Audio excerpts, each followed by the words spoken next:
Alors aujourd'hui on est le 5 mars et on va s'occuper de ma serre étagère.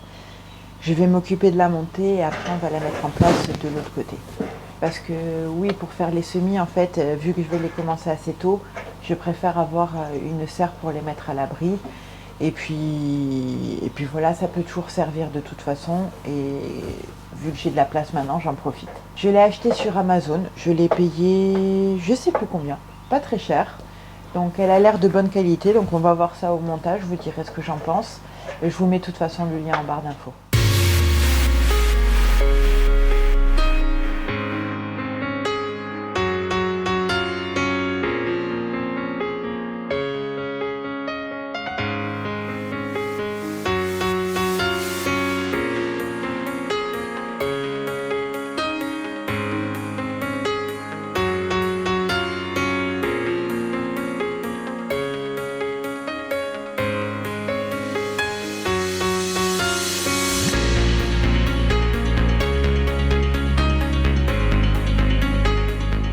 Je viens de terminer le montage, j'ai dû mettre 10 minutes, j'en reviens pas de la facilité. Donc voilà ce que ça donne. Et puis elle est bien stable en plus. Ça va, franchement, bah alors là je suis vraiment contente. Hein. Donc dedans il y a des plateaux.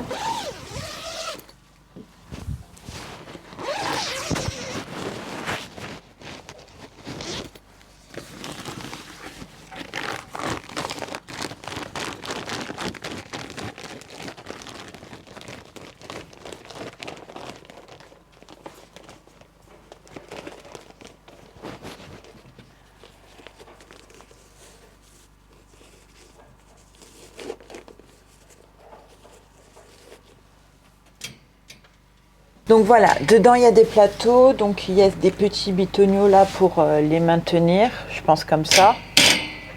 Ouais, c'est pas mal. Je vais en mettre, j'en ai 8, donc je vais en mettre 2 par plaque. Et j'avais acheté ces plateaux là. Alors j'espérais en mettre 2 comme ça. 1 et 2. Ah super, je me suis pas plantée dans les mesures. Super, ben voilà. C'est génial, du coup pour transporter mes semis et pour bien les arroser, ça va être bien pratique. Il me suffira juste après de les vider une fois que j'ai arrosé. Moi, je suis trop contente. Alors là, franchement, je suis vraiment trop contente. Donc du coup, je vais placer la serre là, juste derrière moi, sur le vide sanitaire. C'est le seul endroit qu'on ait en dur, en fait, qui puisse retenir la serre. Sinon, ça va être sur de la terre. Et bon, bref, j'avais envie de la mettre là, qu'elle soit un petit peu stable. Par contre, j'ai rien pour l'attacher. On va voir au fur et à mesure. Pour l'instant, elle est vide, donc au pire, même si elle s'envole, c'est pas très grave. Vraiment contente du montage, la facilité. Il n'y a même pas de vis, il n'y a rien du tout. C'est top. Donc facile à monter, facile à démonter, du coup, et à ranger. Et ça j'apprécie.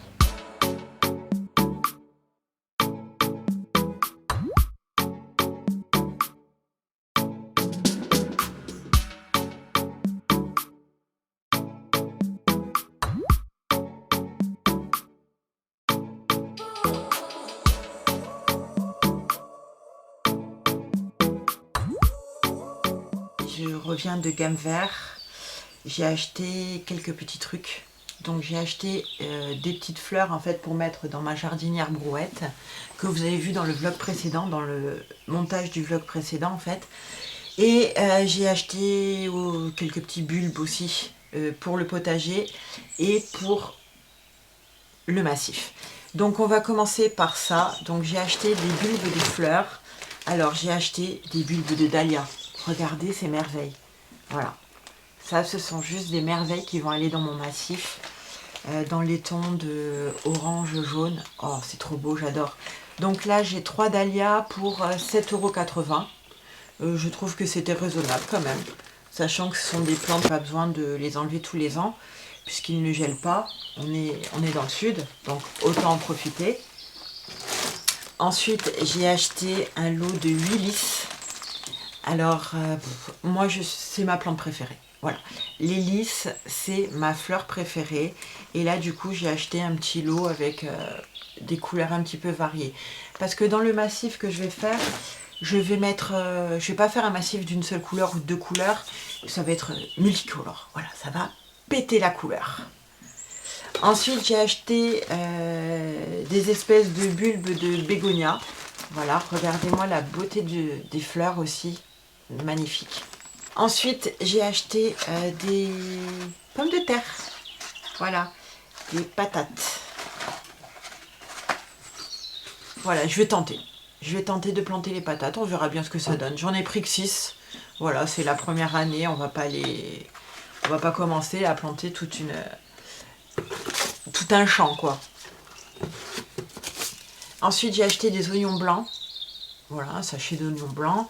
Et j'avais acheté des oignons rouges à Truffaut quand j'étais allée à Marseille. Du coup, je planterai les deux. Nous, notre préféré, en fait, ce sont les oignons rouges parce qu'on les mange en salade, on adore ça. Mais les oignons jaunes, là, c'est pas mal pour les faire cuire. Ensuite, j'ai acheté des graines. Alors, des graines de laitue Batavia blonde de Paris. Et j'ai acheté des graines de concombre. Voilà, classique. Et ensuite, donc là, j'ai acheté des petites fleurs pour aller dans la petite jardinière, comme je vous l'avais dit. Donc, du coup, j'ai acheté un graminé. Alors, qu'est-ce que c'est? Ça, c'est un Carex Commence Solandry. Les noms, voilà. Il est tout mignon. J'avais envie de... Il n'y avait pas beaucoup de choix. Donc, du coup, j'ai pris celui qui me semblait le plus joli. Voilà, 9,30 €. Un petit peu cher quand même. Ensuite, j'ai acheté... Ça, j'adore. Voilà, ça, c'est magnifique. C'est les renoncules. Voilà, jaune. Regardez cette merveille. Magnifique. J'ai acheté aussi un petit bégonia Bénan Rien de 6. Purée les noms, sérieux les gars, faites un effort.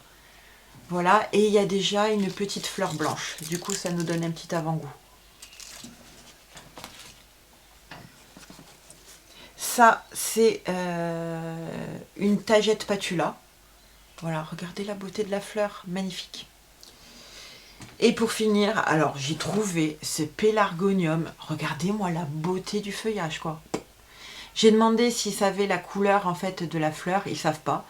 Mais j'ai envie de vous dire que même s'il fleurit pas, celui-là il est juste magnifique. Hein. Oh, il est magnifique, c'est un truc de fou. Alors là maintenant je vais rempoter toutes mes plantes succulentes que j'ai commandées. Vous avez certainement vu le haul en fait déjà, il a dû certainement sortir.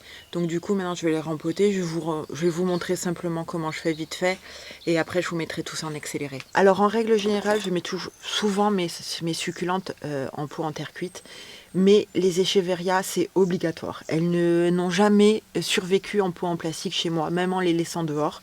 Donc du coup, je cherche plus à comprendre. Je les mets dans des pots en terre cuite et ça leur va très très très bien. Simplement, je prends mon pot en terre cuite, je le remplis bien jusqu'en haut. Parce que le terreau à cacté a tendance à se tasser. Je prends mon Echeveria, donc là vous voyez les racines, elles sont là, elles sont courtes. Donc on va simplement les recouvrir les racines en fait avec le terreau. Voilà, c'est tout. Après elles vont se mettre toutes seules en place.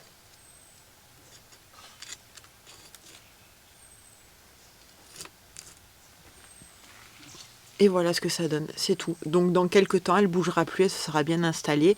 Là, j'arrose pas pendant au moins une bonne semaine de toute façon, le temps qu'elle s'installe bien. De toute façon, je n'ai toujours pas repris les arrosages parce que les nuits sont bien trop fraîches pour le moment. Et là, elle m'en réclame pas trop. Donc du coup, si ça continue comme ça, je vais finir par arroser mes plantes en fait le premier jour du printemps et rien d'autre.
Alors pour ceux qui n'auraient pas vu le haul, je vais vous montrer vite fait les plantes. Donc là je les ai mis sous le porche pour qu'elles soient à l'abri de la pluie vu qu'ils l'ont annoncé. Regardez-moi ces merveilles.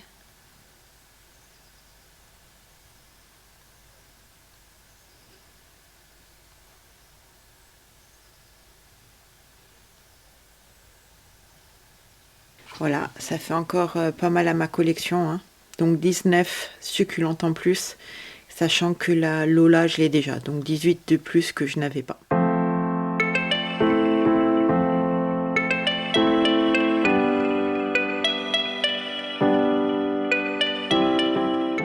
Alors ça y est, j'ai fini ma jardinière. J'espère que je vais réussir à faire mon Reels. Donc du coup, je voulais la faire maintenant.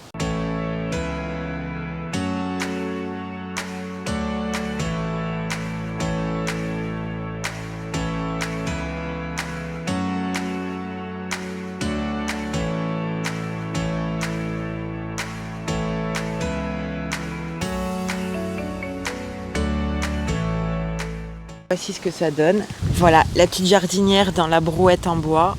J'aime trop. J'ai mis un pélargonium, un graminé, une pédoncule, des... je sais plus, et un bégonia. Donc là, logiquement, ça devrait tout retomber de tous les côtés. Ça devrait faire trop beau. Donc j'ai bien hâte qu'elle grossisse. J'ai mis le nouveau terreau de Fertiligène Naturel. C'est un terreau universel éco-responsable. Donc du coup, il n'y a pas de tourbe dedans. Donc il y a 0 tourbe, 100% naturel, sac en plastique recyclé et made in France. Donc là, on est au top. Et après, je pense que je vais la mettre vers là, à côté du massif. Parce que j'ai bien envie... Je crois que je vais le faire maintenant. J'ai bien envie de continuer le massif maintenant et d'essayer de planter. Je vais voir ce que ça donne parce que la terre elle est hyper rocailleuse, donc il va falloir absolument que je rajoute du terreau et il faut que je plante les barrières. Ouais, on va faire ça maintenant. Allez, c'est parti.